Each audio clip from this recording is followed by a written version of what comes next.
আলাইকুম। আমরা এখন আছি মানিক মিয়া এভিনিউতে।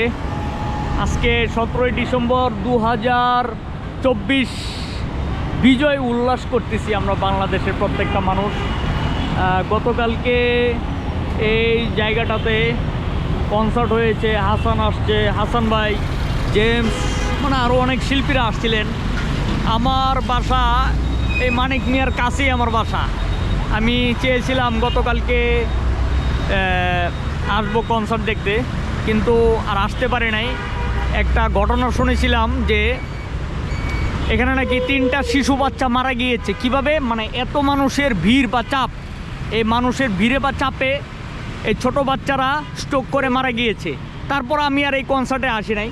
সো একটা যে ব্যাপার, খুবই ইম্পর্ট্যান্ট একটা মেসেজ, সেটা হচ্ছে আমরা আমাদের লেভেলে বা যারা নতুন বিয়ে করেছেন বা বাচ্চা কাচ্চা হবে বা বাচ্চা কাচ্চা আছে, ছোট মানে 3 থেকে 1 বছরের ভিতরে যারা আছে, এসব বাচ্চাদেরকে নিয়ে আপনারা কখনো নিউ মার্কেটে যাবেন না, কখনো যেখানে জোরে জোরে সাউন্ডে গান বাজনা চলতেছে এখানেও যাবেন না। কারণ এখানে গেলে বাচ্চারা তাদের মস্তিষ্কে ওটা লোড নিতে পারে না অনেক সময়, তারপর এরা এই কারণে তারা মারা যেতে পারে।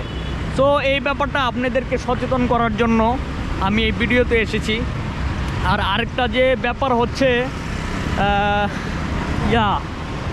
ব্যাপার হচ্ছে বাংলাদেশে বিশেষ করে ঢাকা শহরে এত পরিমাণ গাড়ি ঘোড়া, এই গাড়ি ঘোড়ার একটা হর্ন আপনি শুনে দেখেন কি পরিমাণ। একটা হর্ন যখন পিছিয়ে হর্ন, এই দেখেন যেন কি একটা হর্ন দিছে, এই হর্নটা শোনার পর মানে মাথায় একটা ডিস্টার্ব ফিল হয়েছে। মানে এই হর্নটা যদি হুট করে একটা ছোট বাচ্চা শুনে, তার কিন্তু ক্ষতিগ্রস্ত হবে মানসিক ও শারীরিকভাবে। সো আমাদের বাংলাদেশের একটা রুলস করা দরকার। সেই রুলসটা হচ্ছে যে বাংলাদেশে যত প্রাইভেট কার আছে, প্রাইভেট কারের হর্নগুলো একটু মানে আস্তে থাকবে, স্লো, এত জোরালো সাউন্ড থাকবে না। বুঝতে পারছেন? এই হচ্ছে ব্যাপার। দেখতে পাচ্ছেন এখানে সব পশ পাবলিকরা গাড়ি চালাচ্ছে। আর সেই প্রিমিও BMW মার্সিডিজ হেরিয়ার, ওই কি গেট আপ নিয়ে গাড়িটা চালা, দেখেন ও কি টার্নিং রেডিয়াস দেখেন, সেই একটা ভাবসাব। মানে আর এই বাংলাদেশ এই ডাক্তার ইউনূস সাহেব উনি আছেন এখন, উনি খুব ভালো ভালো উদ্যোগ নিচ্ছেন, কিন্তু ভালো উদ্যোগ নিলে আসলে লাভ হবে না। আসলে ওনার কথা মানে মাঠে ফিল্ডে কতজন মানতেছে বা পালন করতেছে, এটা হচ্ছে মুখ্য বিষয়। আর দর্শক, আমি আপনাদের সাথে কথা বলতেছি, মানে এটা আমার কাছে খুবই ভালো লাগতেছে। আমি এখন আছি সংসদ ভবন, চিরচেনা সংসদ ভবন। আমরা ছোট থেকে আমাদের জন্ম এই এলাকায়, ছোট থেকে আমরা সংসদ ভবন, ধানমন্ডি লেক এগুলো দেখে বড় হয়েছি। সো এটা হচ্ছে ব্যাপার। ছোট থেকে আসলে মানুষের শিকার কোনো শেষ নাই, এখনও শিখতেছি। আসলে লাইফে যে কত ধরনের এক্সপেরিমেন্টস বা অভিজ্ঞতা হয়, এটা আল্লাহ ভালো জানে আর কি। তো আপনাদের সাথে কথা বলতেছি আজকে 17 ডিসেম্বর। আজকে আমার MBA ফার্স্ট ইয়ার পরীক্ষা ছিল, আজকে পরীক্ষা শেষ হয়ে গেছে, তাই আমি আজকে বিজয় উল্লাস করতেছি। গতকালকে আমি 16 ডিসেম্বর এই মানিক মিয়া এভিনিউতে আমি আসি নাই, কিন্তু আমি এখন মানিক মিয়াতে বিজয় উল্লাস করতেছি একটা ভিডিও করার মাধ্যমে। কীরকম? যে আমার ব্যক্তিগত মতামতগুলো আমি প্রকাশ করতেছি, এটাই আমার কাছে খুবই একটা ভালো একটা ব্যাপার লাগতেছে। আর দর্শক, আরেকটা যে ব্যাপার হচ্ছে, আমি আরও অনেক ভিডিও বানাবো ইনশাল্লাহ, যদি আল্লাহ তাআলা আমাকে বাঁচিয়ে রাখেন, ইনশাল্লাহ ভিডিও করব। তো আপনারা সবাই আমার জন্য দোয়া করবেন, এই হচ্ছে ব্যাপার।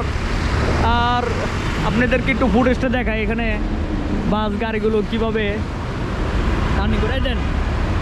আর এই রুটের একটা সমস্যা হচ্ছে, যেমন ট্রান্সিল বা মৌমিতা বা খাবার পরিবহন, VIP 27 বা লাভ বাইক বা এরকম বাসগুলো কি করে জানেন?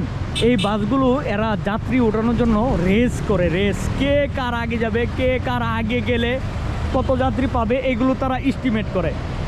তার জন্য তারা রেস করার ফলে এই রেসের মাঝখানে সাধারণ পথযাত্রী পড়ে যায় বা মোটরসাইকেল পড়ে যায় বা পথযাত্রী এভাবে পড়ে যায়, তার ফলে মানে অনেকে দুর্ঘটনার শিকার হয়।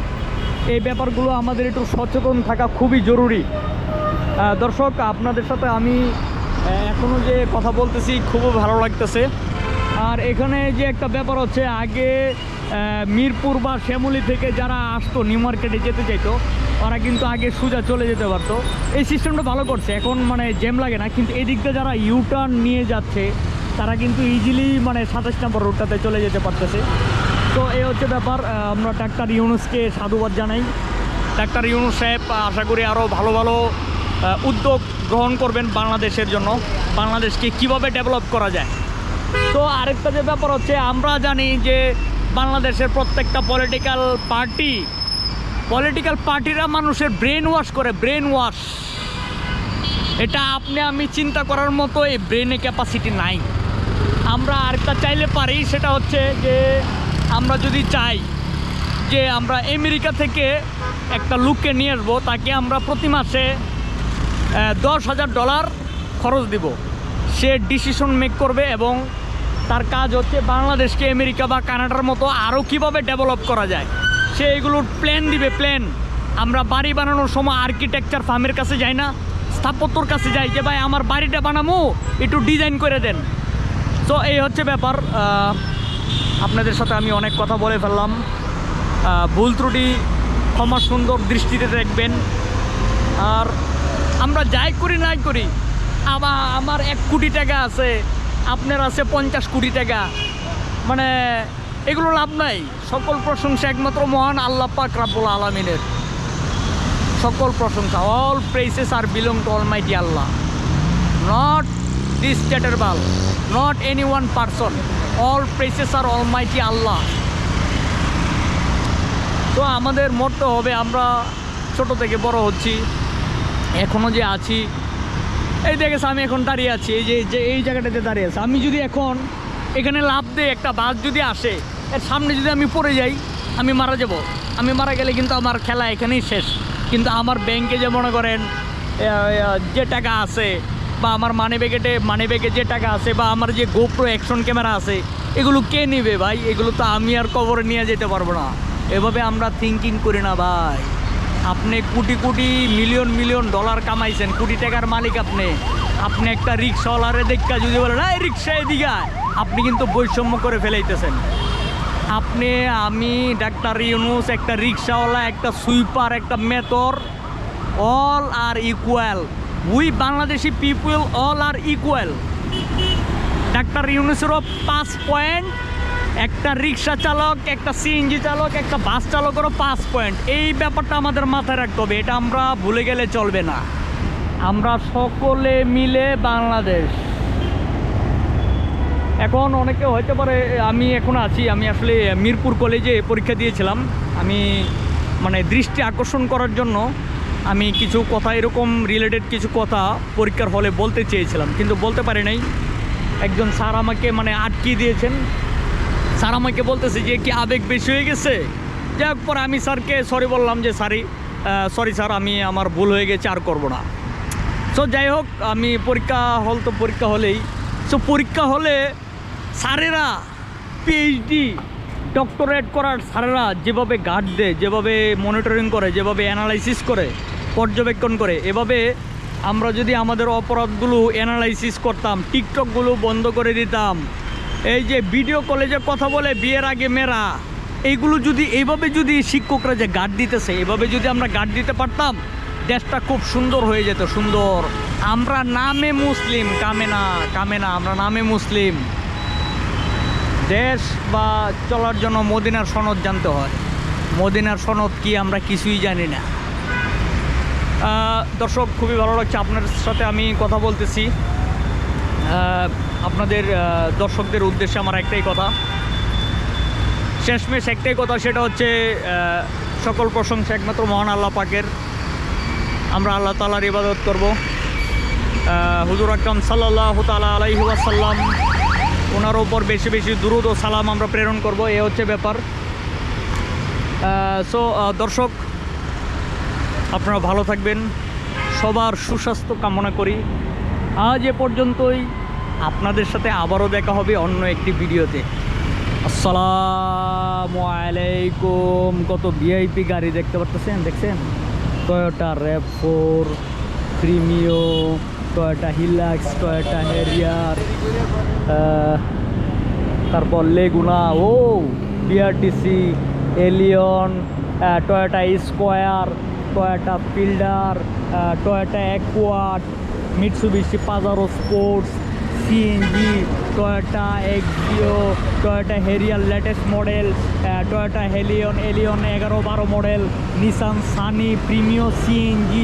ওর বাবারে, হ্যাভেল দেখেন আমাদের বাংলাদেশের কালেকশন, দেখেন গাড়ির কালেকশন দেখেন আমাদের পাবলিক ট্রান্সপোর্টগুলো দেখেন। এটা কি গাড়ি? এই গাড়িটার নাম জানতেছেন, একজন মুরব্বী গাড়িটা চালাচ্ছে। এটা হচ্ছে ইউনিক বাসের যাত্রী সেবা বাস। ইউনিক বাসের সার্ভিসটা খুবই ভালো। তো এই হচ্ছে ব্যাপার, অ্যাম্বুলেন্স দেখা যাচ্ছে। ভাই টয়োটা এলিয়ন। সো এই হচ্ছে ব্যাপার, মানে আমাদের বাংলাদেশে মানে পৃথিবীর মানে সব ব্র্যান্ডেরই গাড়ি, মোটরসাইকেল সব কিছু আছে। সো দর্শক, আজ এ পর্যন্তই। যদি বেঁচে থাকি আবারও দেখা হবে আপনাদের সাথে। যে আমি মানে মুক্ত মনে যে কথা বলতেছি, আমার কাছে খুবই ভালো লাগতেছে, যেটা একেবারে না বললেই নয়। সো আজ এ পর্যন্তই। সবাই ভালো থাকবেন, সুস্থ থাকবেন। দেখা হবে অন্য একটা ভিডিও। সরি। সো দর্শক, আমি ভিডিওটা শেষ করব।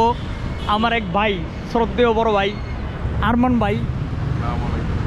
ভাই আপনি আমার একটা ফেসবুক চ্যানেল আছে, এটা ফেসবুক পেজ আছে, এটা হচ্ছে ফাহিম পাঠান অফিশাল। এই পেজের বিষয়ে যদি কিছু বলতেন, আমি ব্লগ করতেছি, বা কীরকম করলে ভালো হয়, বা আমার দর্শকদের বিষয়ে কিছু বলেন।